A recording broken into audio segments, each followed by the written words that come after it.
today's lectures. We are going to talk about our last topic for the GIT, which is colorectal cancer.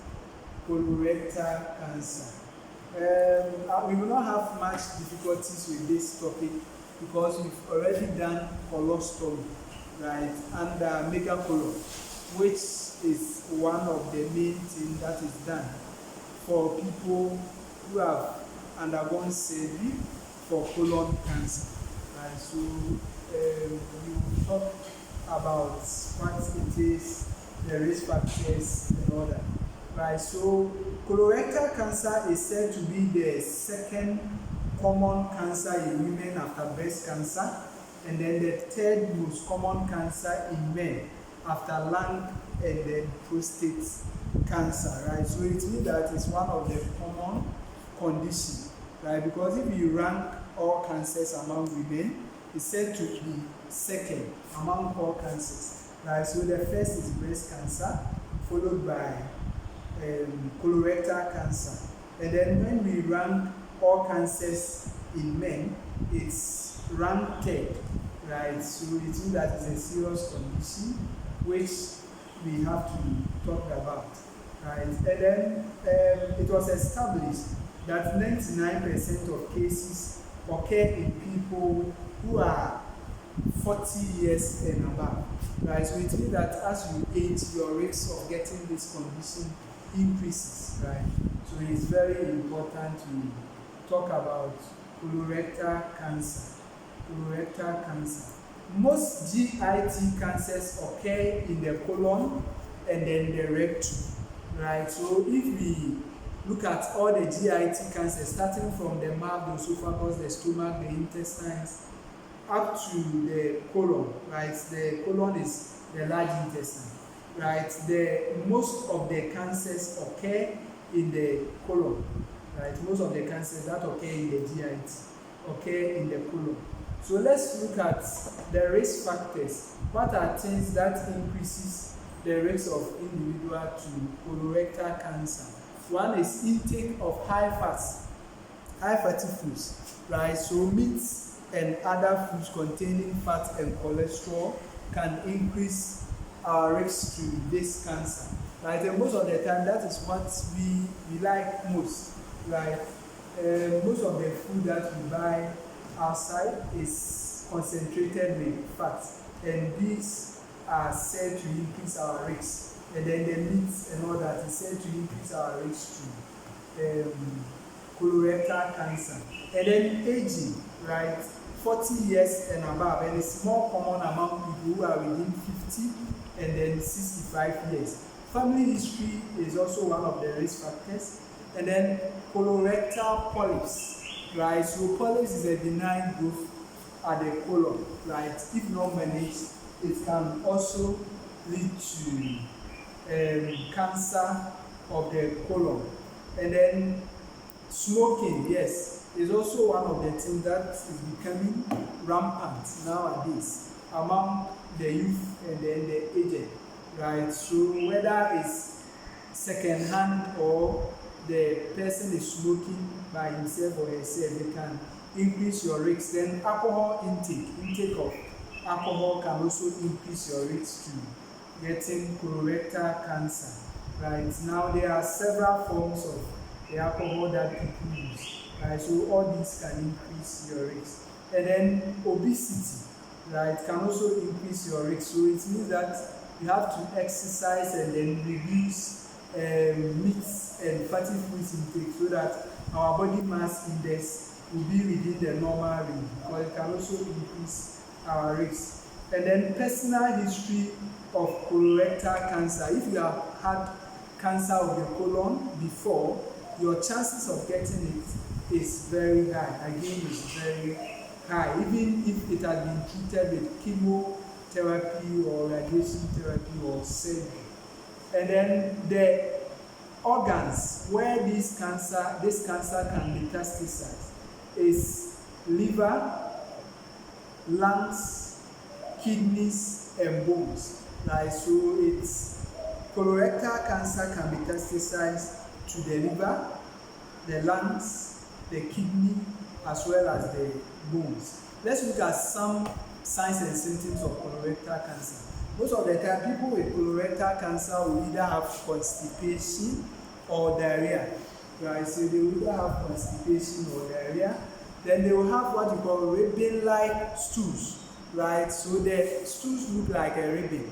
Right? So it's most of the time people with megacolon also have that ribbon-like stool. So most of the time when there's constipation, they are not able to empty the bowel. So when they try and something small comes, it looks like a ribbon. That is what we term as the ribbon-like stools.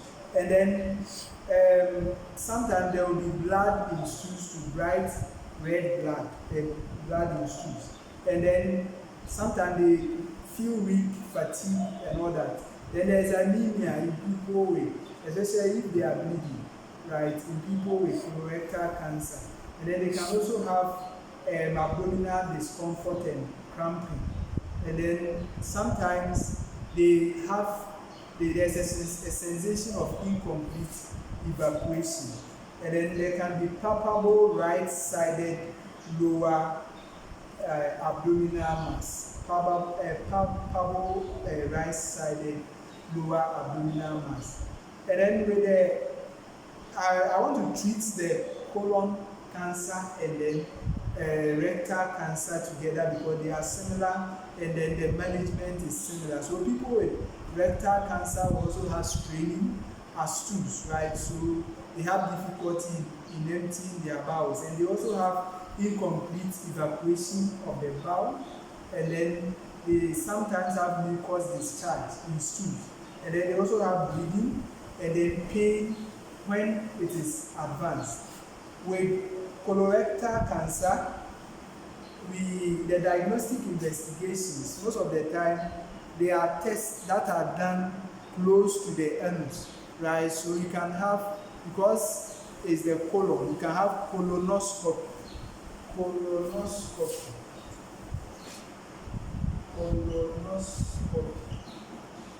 And then you can have the sigmoid colon is there. So we can have sigmoidoscopy also. Sigmoidoscopy. Right? So these are the, and then you can also do barium enema for the patient.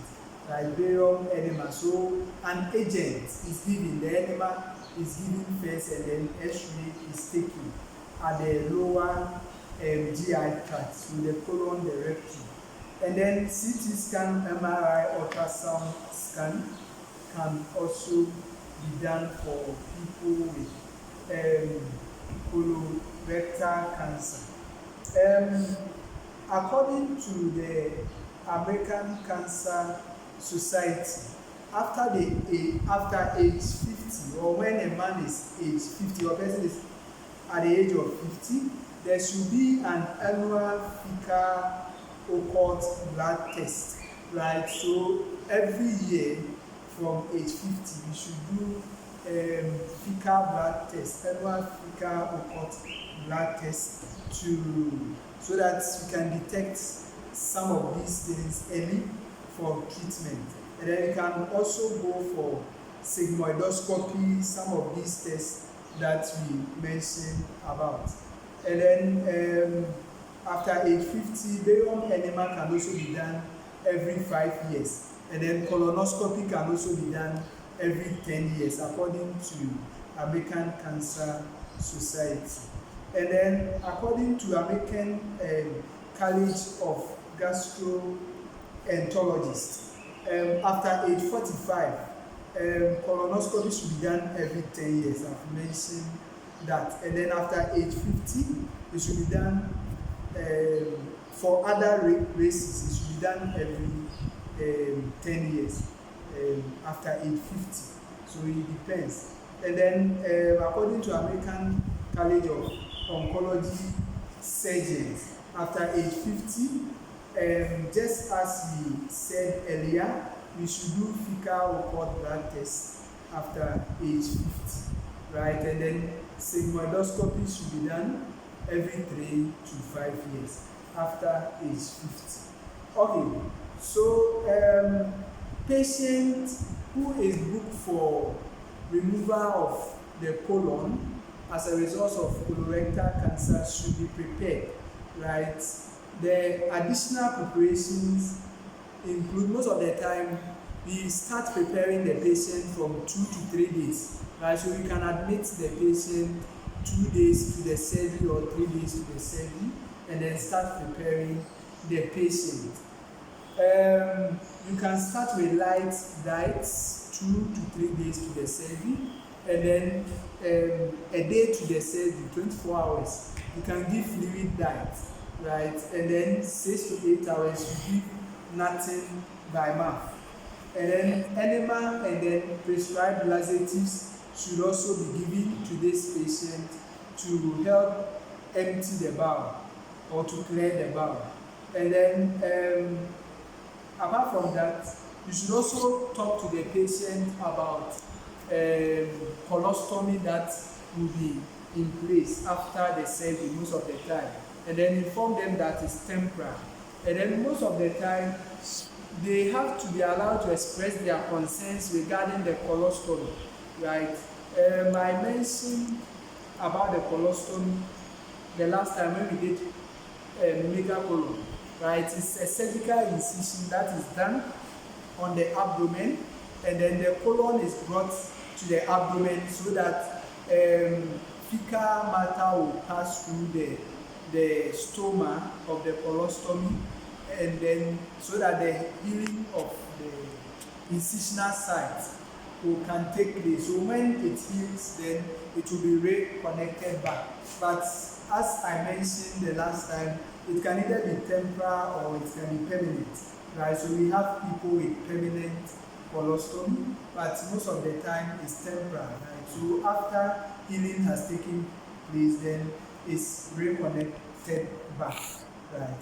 Okay, and then so you tell patients about the colostomy, and then sometimes MD2 might be passed before the surgery, and then sometimes, because it's cancer drugs, chemotherapy may be started before the surgery, and then finally, you have to assist patients to also perform perineal hygiene, because it's close to the anus. So perineal hygiene, so rectal washout can even be done before the surgery. Post-op, most of the time